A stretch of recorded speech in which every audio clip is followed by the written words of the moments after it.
정치화법을 사랑하는 여러분들 모두 안녕하십니까? 자, 오늘은 정치화법, 국제관계의 변천, 그리고 이제 국제법과 관련된 부분에 대해서 공부를 하도록 하겠습니다. 이제 수능으로 본다면 이제 국제관계 변천 쪽은 잘 안 나오는 편이지만 이제 국제법에 관련된 부분 이쪽은 이제 거의 빠짐없이 한 문제 정도는 나오는 쪽이 아닌가라고 생각이 좀 들고요. 그러나 이제 좀 상황에 따라서 어떻게 바뀔지가 모르니까 내용을 좀 알아두면 좋지 않을까라고 생각이 듭니다. 특히 이제 이런 쪽 같은 데는 학교 내신 공부 이런 쪽에서도 좀 많이 달아질 수 있는 소지가 되지 않을까라고 생각이 들고요.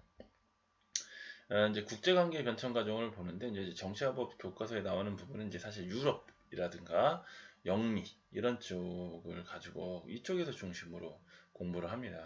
사실 이제 아시아권에 살고 있는 우리로서는 좀 기분이 좀 나쁘죠. 우리들이 이제 겪었었던 그런 역사들은 좀 뭐랄까 서구에서 봤을 때는 그냥 뭐 마이너하거나 잠깐 참고서만 알아두는 정도에 불과하니까 뭐 그냥 그런 한계가 있구나라고 하는 정도로 생각을 해두고 그 다음에 교과를 좀 들으면 되겠습니다. 뭐 이때 당시에 유럽에서 이렇게 변했다는 거지 뭐 우리나라에서도 당연히 뭐 우리나라랑 중국이랑 당연히 국제관계 있었고 우리나라랑 일본이랑 국제관계 있었고 다 이런 건데 뭐 그런 거는 좀 잘 안 나온다는 게 좀 씁씁한 거죠. 자 이제 유럽에서 국제관계를 한다라고 할 때 이제 국제관계라고 하는 것은 뭐 그 효시가 될 만한 것은 이제 베스트팔렌 조약 이후부터이다라고 얘기를 합니다. 보면 물론 그 전에도 국제적인 관계들이 있었겠죠, 당연히. 그러나 이제 이 오늘날의 그 국제관계처럼 일종의 이제 주권 국가가 국제관계의 중심이 되는 경우 요거의 효시가 되는 게 바로 베스트팔렌 조약입니다. 이 베스트팔렌 조약은 왜 나왔냐면 그 전에 신교와 구교 사이에 그 종교 갈등이 좀 강화되어 있었다고 합니다. 이 구교 관련된 부분이 이제 우리 쉽게 아는 이제 가톨릭 이런 쪽이 되고요. 이 신교의 경우가 이제 프로테스탄티즘, 개신교 쪽이 되죠. 서로 간에 이제 믿고 있는 부분이 많이 갈등을 쏟게 되니까 유럽에서 엄청난 종교 전쟁이 있었습니다. 그 전쟁이 뭐 거의 30년 가까이 됐었다고 하는데 여기서 이제 끝내고 난 다음에 서로 간에 싸우지 말자. 라고 하는 게 베스트팔렌 조약이죠. 당연히 이때 당시에 유럽을 왜 아주 막강한 영향을 미치고 있었던 교황이라든가 황제 이런 사람들의 영향력이 약화될 수밖에 없습니다. 그리고 나서 이 조약에 따라 이제 주권 국가, 유럽 사이에 고만고만한 국가들이 이제 하나의 주권을 갖고 있는 국가가 되다 보니까 여기서부터 이제 국제 관계의 중심이 되었다라고 볼 수가 있죠. 자 이제 그 교황의 영향력 혹은 황제의 영향력이 신성종 로마 제국 그 영향력에서 조금 벗어나서 자기들끼리 어떻게 하면 살까 각자 도생을 하다 보니까 유럽에서 뜬금없이 산업혁명이라고 하는 것들이 좀 탄생하게 되고요. 이를 바탕으로 뭐 그 외에도 여러 가지 이를 뒷받침하는 여러 가지 중요한 과학적인 발전 이런 것들 하다 보니까 유럽 열강들이 갑자기 부강해지기 시작하면서 식민지 쟁탈을 하러 갑니다. 어디로 아프리카나 남아메리카나 아시아 이런 쪽으로 막 진출을 합니다. 그러다 보니까 유럽의 문화들이 중심이 돼서 유럽의 정치력이 중심이 돼서 국제사회로 쫙 확산이 되는 것이 바로 제국주의 팽창기 시대인데 이때 이 제국주의 팽창기가 서로 간에 그 맞닥뜨려지면서 두 개의 세계 대전이 나오게 되죠. 첫 번째 세계대전, 1차 세계대전 이때에 유럽에서 꽤 많은 그 피를 흘렸죠. 사실 뭐 이거 1차 세계대전은 좀 1차 유럽 대전? 약간 이렇게 봐야 되지 않나 라고 생각이 들긴 하지만 뭐 그래도 뭐 어쨌건 1차 세계대전 이후에 안 되겠다. 우리 국제기구 같은 걸 하나 좀 만들어야 되겠다. 라고 해서 1차 세계대전 후 국제연맹이 창설되게 됩니다. 1920년이라고 되어 있는데요. 다만 이제 국제연맹 같은 경우는 실질적으로 이 연맹에서 하는 일을 좀 따르지 않는다라고 했을 때 군사적인 강대력을 행사해야 되는데 그 행사력을 할 수가 없었고요. 당시에 이제 강대국이라고 이제 좀 등장하게 된 그 여러 가지 나라들, 미국은 우리 불참할 거예요. 우린 고립주의에 우린 안 할 거예요. 라고 한다든가 또 일본 이런 데 탈퇴한다든가 뭐 소련 같은 경우 좀 이런 제명된다든가 뭐 등등 여러 가지 이제 국가 간의 또 의견 차이라든가 뭐 강대국 이런 것들이 참여 부족하다 보니까 실질적으로 효과는 많이 내지 못했다. 그 증거가 바로 2차 세계대전이죠. 그러면 자, 2차 세계대전 엄청나게 끔찍한 일이 벌어지면서 이거야말로 정말 진정한 세계대전이 아닌가라고 생각이 좀 드는데 2차 세계대전이 끝나고 난 다음에 1945년에 이때는 이제 미국도 참여했죠. 당연히 미국, 소련 다 참여했습니다. 자, 안 되겠다. 이거 새로운 세계 질서를 정말 만들어야 되겠다라고 하는 그런 입장 때문에 2차 세계대전의 국제연합, 지금의 유엔이 창설하게 됩니다. 이때 당시엔 당연히 미국이랑 소련 다 참여하고, 뭐 지금 그렇죠.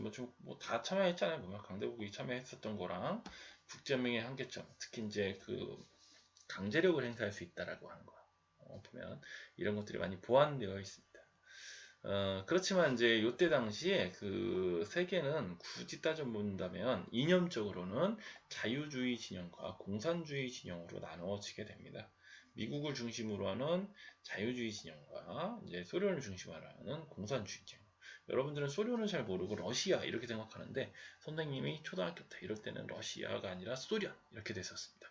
그래서 소련 공산주의자 하면 머리에 뿔난 사람들 이렇게 생각했는데, 전혀 아니죠. 보면 똑같은 사람인데 이념이 완전 달라서 두 개의 상반되는 이념끼리 서로 있으니까 둘 사이가 좋을 수가 없죠. 그래서 둘 사이를 냉전시대라고 합니다. 이 냉전이라고 한 말은 둘 사이가 미사일 쏘고 폭격 쏘고 이렇게 막 엄청나게 열렬하게 싸우는 건 아니지만, 그렇지만 차분한 상태에서 이념 간에 대립을 하고 있는 좀 그런 상태에서 콜드워 이렇게라고 얘기합니다. 그래서 로 시대 때다 보니까 미국과 소련을 중심으로 한 양극 체제 이렇게 얘기를 합니다. 그래서 미국, 소련 이쪽에 있으면, 예를 들어서 이쪽에 이제 미국이랑 조금 친한 나라들, 대표적으로 영국 이런 나라들, 캐나다 이런 나라들 쭉 있겠죠.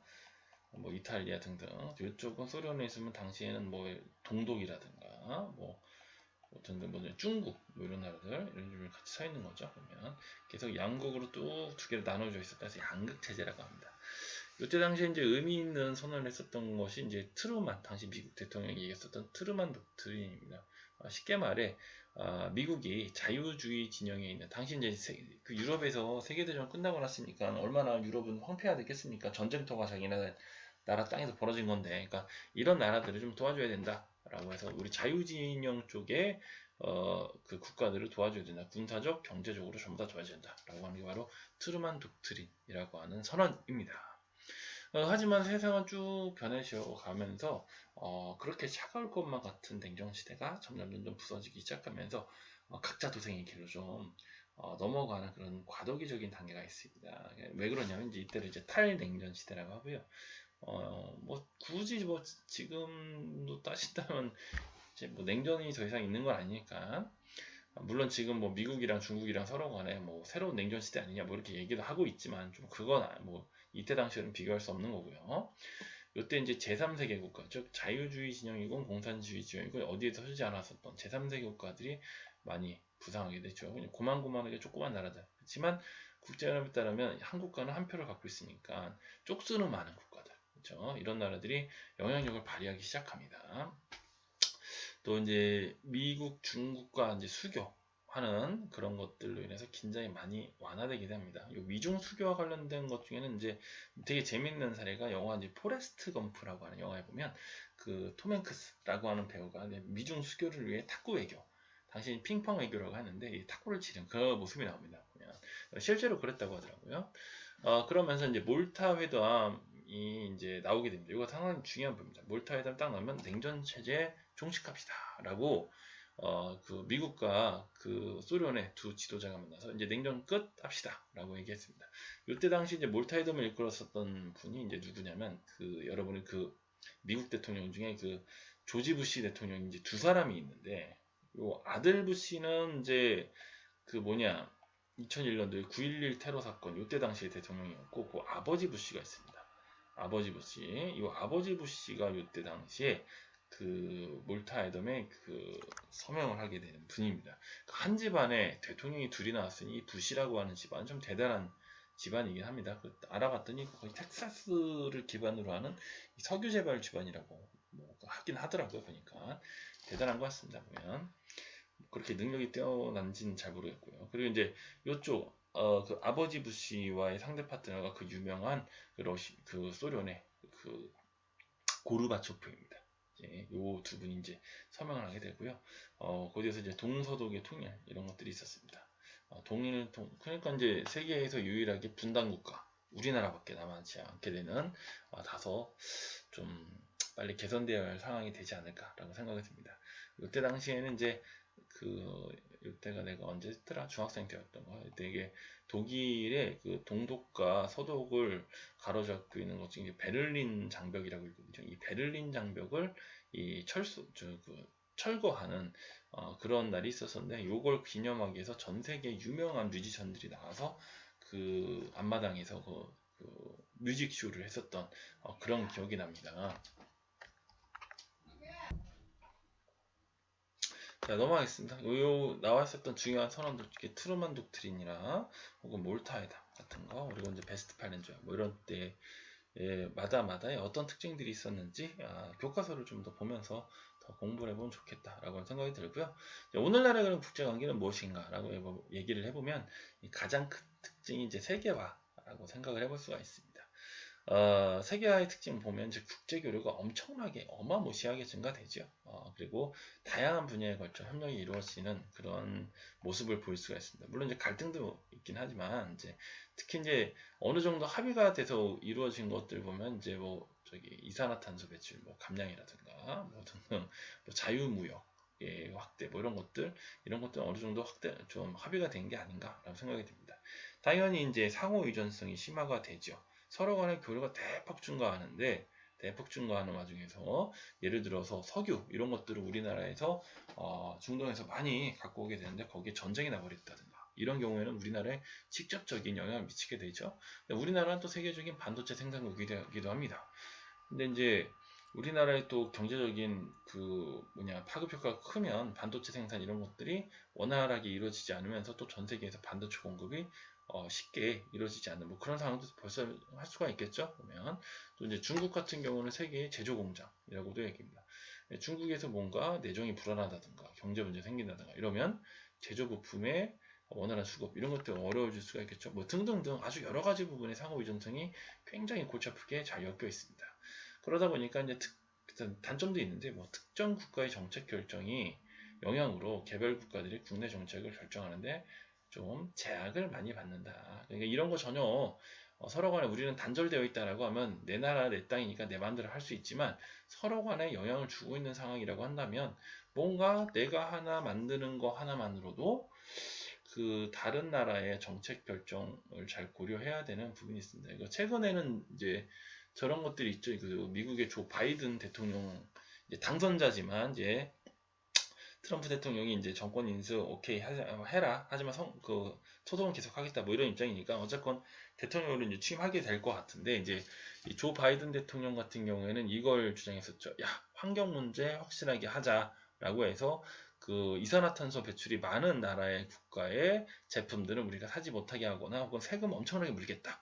라고 하면서 캘리포니아 방식, 캘리포니아 룰 이런 걸 도입해서 지금 우리나라들 같은 경우에 특히 우리나라 같은 경우에 탄소 배출이 굉장히 심하고 그래서 이걸 어떻게 해야 될까 지금 고민을 많이 하고 있는 중이라고 합니다. 그러니까 미국 같은 경우에는 세계 시장에서 파워가 어마어마하게 크니까 또 유럽연합 같은 경우에서도 파워가 크죠. 이런 나라에서는 환경 관련된 문제 되게 걱정을 많이 하고 있어서 이런 나라의 정치 결정에 영향을 하다 보면 여기에다가 수출해야 되는 나라들이라든가 혹은 물건 수입하는 나라들 같은 데는 이제 정책 결정할 때 되게 요거 기준에 맞춰서 정책을 수립해야 되니까 좀 힘이 든 거죠. 그리고 이제 자국의 경제적 실리 추구 경쟁이 좀 많이 심화되고 있더라라고 얘기할 수 있습니다. 또 근데 또 좀 특이하게도 세계화와는 좀 많이 역행하는 느낌이 좀 나오는데 민족, 종교, 자원, 영토 등에 따른 분쟁 이런 것들이 많이 발생합니다. 특히 이제 이미 한번 끝난 문제가 아닐까라고 생각했었던 종교나 민족과 관련된 분쟁 이런 갈등 이런 것들이 지금 새록새록 나오는 것이 좀 특이하죠. 보면 현재 같은 경우에 특히 얼마 전에 프랑스에서 있었던 이슬람교 선지자라고 하는 그러니까 무함마드의 초상화에 대해서 만평을 그렸었던 만평을 수업 시간에 썼던 교사가 이제 참수가 됐었죠. 보면 이런 것들이 이제 쉽게 말하면 이게 프랑스는 예전부터도 자유주의의 신봉자로서 자처했었던 나라인데 이 나라에서 벌건이 이 나라 땅에서 이 종교와 관련된 갈등이 지금 벌어지고 있다고 한다는 게 좀 특이한 부분이긴 합니다. 세계화는 완전 다른 느낌이죠, 이건. 또 경제적인 통상 마찰, 문화 갈등 당연히 발생하고 있습니다. 특히 이제 우리나라 같은 경우는 지금 일본하고 좀 이걸 어떻게 해야 될까? 우리나라는 노재팬 이러고 있고 거기서도 노코리아 이렇게 돼버리는 상황인데 이런 경제적 통상 마찰, 문화 갈등 이런 것들의 문제 여전히 발생하고 있습니다. 이제 여기를 하나 좀 주목해야 될 건 뭐냐면 다양한 국제사회 행위 주체들의 활동 이런 것들을 좀 눈여겨볼 수가 있습니다. 우리는 국제사회 행위 주체 그럼 그냥 국가가 서로 간에 모여서 하나보다 잘해서 국가 아니면 국제기구 이런 정도로 볼 수 있는데요. 자 이제 국가는 당연히 국제사회 행위 주체가 되죠. 보면 그렇지만 비국가 국가 아닌 것 중에서도 정부를 회원으로 하는 국제기구 같은 경우가 있습니다. 보면 UN, WTO 이런데 정부가 회원이 되는 국제기구입니다. 이거 말고 비정부 국제기구도 있습니다. NGO라고 하죠. 보면 근데도 국제사회에서 아주 열심히 활동하고 있습니다. 다국적 기업, 구글, 애플, 우리나라 삼성도 역시 다국적 기업에 해당되죠. 국가 내부적 행위체는 이제 쉽게 말하면 한 국가의 내부 구성원인데 예를 들어서 지방정부 등등 그런데 이런 지방자주, 소수민족 이런 사람들 국가 내부의 행위자인데 이 사람들이 국제 무대에서 활동하는 그런 경우들도 있습니다.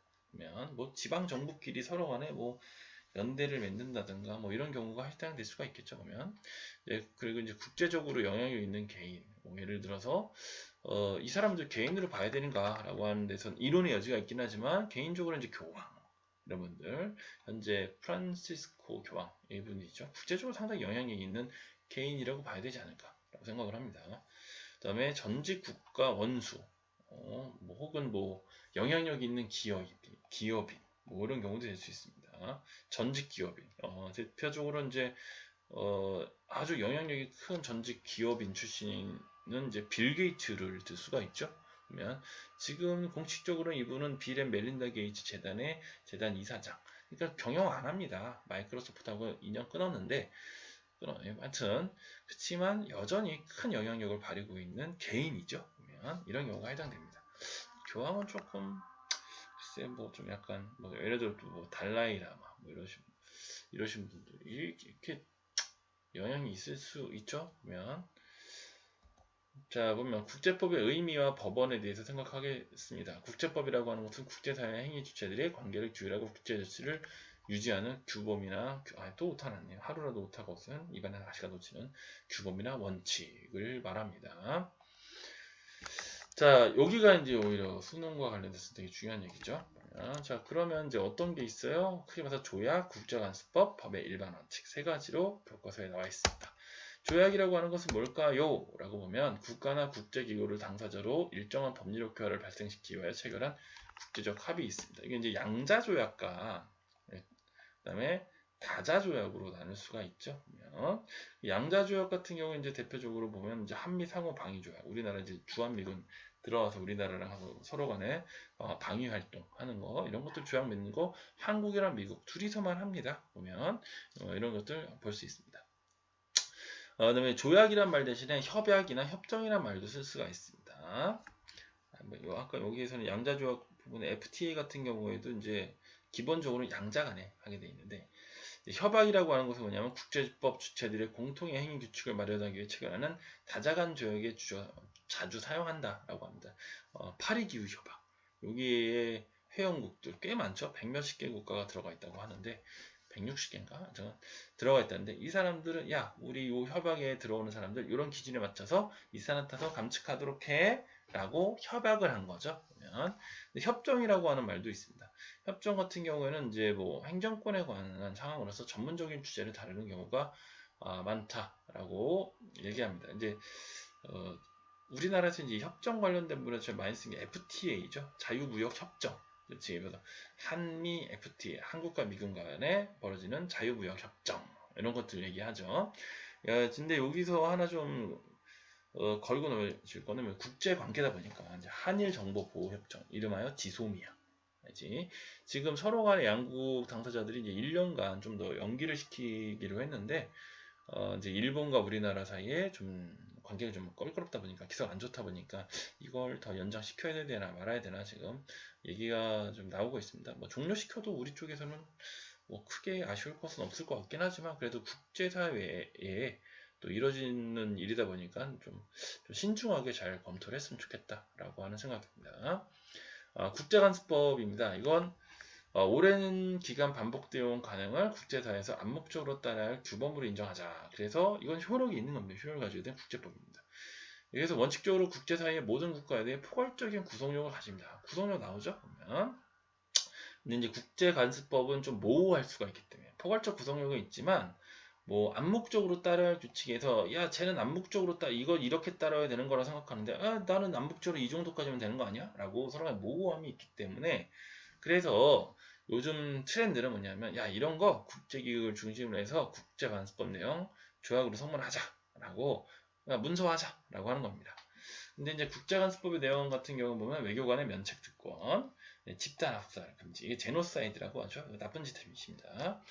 전쟁 포로를 좀 인도적으로 대화하자. 전쟁 포로를 악랄하게 대화하자. 이게 아니라 인도적으로 대화하자. 국내 문제 불간섭, 이른바 내정 불간섭, 뭐 이런 것들은 일종의 국제법으로 그래서 인정돼서 포괄적인 구성력을 가진다라고 볼 수가 있습니다. 만약에 조약이 있으면 조약을 따라가야죠. 근데 조약이 좀 없다라고 하는 경우 국제관습법의 내용을 좀 따라갈 수가 있는 거죠. 자, 이제 마지막으로 법의 일반 원칙입니다. 이 문명국들이 공통으로 승인하에 따른 법의 보편적인 원칙입니다. 잘 보면 합리적이냐 안 합리적이냐 이런 것들을 얘기하면 됩니다. 그래서 국제관습법과 같이 원칙적으로는 국제사회에서 포괄적 구성력을 가진다라고 하는데 이게 이제 언제냐? 국가 간의 분쟁이 도입했는데 명확한 국제법이 없어요. 그러면 이때 결국에는 이때 분쟁 해결 규범으로 인정할 수 있다라고 하는 겁니다. 그러면 명확한 국제법이 있으면 국제법을 따라가면 되는데, 그죠? 국제법도 없고 국제관습법도 이렇게 적용할 만한 게 없고, 그러면 조약 이런 것도 없고 다 없어. 그러면 이제 법의 일반 원칙에 따라가자라고 하는 건데 사례가 이제 신의 상실 원칙, 서로 간에 성의껏이 진실되게 성실하게 서로의 의무를 다해야 된다라고 하는 신의 상실 원칙 이런 것도 있지만 권리남용 금지의 원칙 이건 뭔 얘기냐? 권리 행사의 실질적 내용이 본래 목적이나 공공성에 반하면 안 된다라고 하는 그런 내용이고요. 손해배상의 책임의 원칙 이거는 이제 국제적 위법 행위를 저지른 국가는 그 피해에 대해 배상 의무를 진다라고 하는 내용입니다. 자, 이제 우리나라 조약 체결 과정을 한번 이게 참고로 한번 갖고 왔습니다. 요 보면 자 어떻게 하나 일반 사례니까 이게 모든 사례 다 들어맞는 건 아니죠. 뭐냐면 이제 보통 이렇게 합니다. 정권위원, 그러니까 비중권자로부터 야 너 이거 하는데 네가 정권 줄게 한번 해봐. 정권위원회 교섭을 하기 시작합니다. 상대국하고 보통 외무부 장관, 외교부 장관이거나 무슨 뭐 경제문제 같은 거 뭐 산업통상자원부 장관이라거나 무슨 뭐 산업부, 통상교섭본부장, 뭐 이러신 분들, 많이 나오시는 분들 있잖아요. 이런 분들이 교섭을 스타트하고 서로 간에 교섭해서, 오케이, 우리 합시다. 그러면 조인. 이게 뭐냐면 교섭서에다가 사인하는 겁니다. 우리 이렇게 하겠습니다. 라고 들어갑니다. 그러면 조인 끝났으니까 바로 비준권자한테 최종해주세요. 비준이라고 하는 것은 최종 권한이 있는 사람이 마지막으로 확정해주는, 야, 우리 확인했어. 그럼 비준 합시다. 라고 들어가면 되는데 어떤 경우에는 반드시 국회의 동의를 받게 되는 경우가 있습니다. 어떤 경우에는 헌법 제60조에 뭐라고 되어 있냐면 국회는 상호 원조 또는 안전보장에 관한 조약, 그죠? 돈 문제, 그 다음에 우리나라 국가 안전 문제, 혹은 중요한 국제 조직에 관한 조약, 우호통상 항해 조약, 주권의 제약에 관한 조약, 강화 조약, 전쟁 없었으니까 하여튼간 국가나 국민에게 중대한 재정적 부담을 지우는 조약 또는 입법사항에 관한 조약 이런 것들에 대한 체결, 비준에 대해서 국회가 우선 동의를 해줘야 됩니다. 동의권을 가지고 난 다음에 동의를 해주면 비준권자가 그 다음에 비준을 하고 그 다음에 서로 간에 비준서를 교환하는 거로 해서 마무리가 되는 겁니다. 그래서 이렇게 해서 조약이 체결되는 것이 일반적인 사례인데요. 자, 근데 국내법과 국제법은 어떤 관계가 있습니까? 라고 하면 헌법 제6조에 보면 헌법에 의해 체결 공포된 조약과 일반적으로 승인된 국제법규는 국내법과 같은 효력을 가진다. 즉 법률과 같은 효과를 가진다는 겁니다. 즉 얘네들 같은 경우는 헌법 미치다라고 되는데 법률만 해도 엄청나게 높은 거죠. 그러면 특이한 거는 뭐냐면 여기입니다. 일반적으로 승인된 국제법규는 국내법과 같은 효력을 가진다라고 하는 부분입니다. 조약은 이제 여러 가지 조인 앞에 있는 그 부터 시작해서 여러 가지 체결 절차를 거쳐서 들으니까 국제법 그럴 수 있을 것 같아. 국회가 동의했으니까. 근데 이제 잘 보면 필요시 국회 비준 동의 거의 대부분 국회 비준 동의 받겠죠. 보면 후 국내법으로 수용된다라고 되어 있는데 일반적으로 승인된 국제법규는요. 이거는 뭐냐면 국회 동의 없이 별도의 절차 없이 국내법으로 수용한다라고 하는 그런 의미를 갖고 있습니다. 보면 그래서 요게 조금 헷갈리지 않을까라고 생각이 듭니다. 자, 이제 오늘 수업 여기까지 마치고요. 국제 관련된 부분 좀 부족한 강의지만 요거 보면서 또 여러분들 갖고 있는 문제집이나 교과서나 이런 것들 보면서 차근차근 내용 정리해서 갔으면 좋겠습니다. 감사합니다.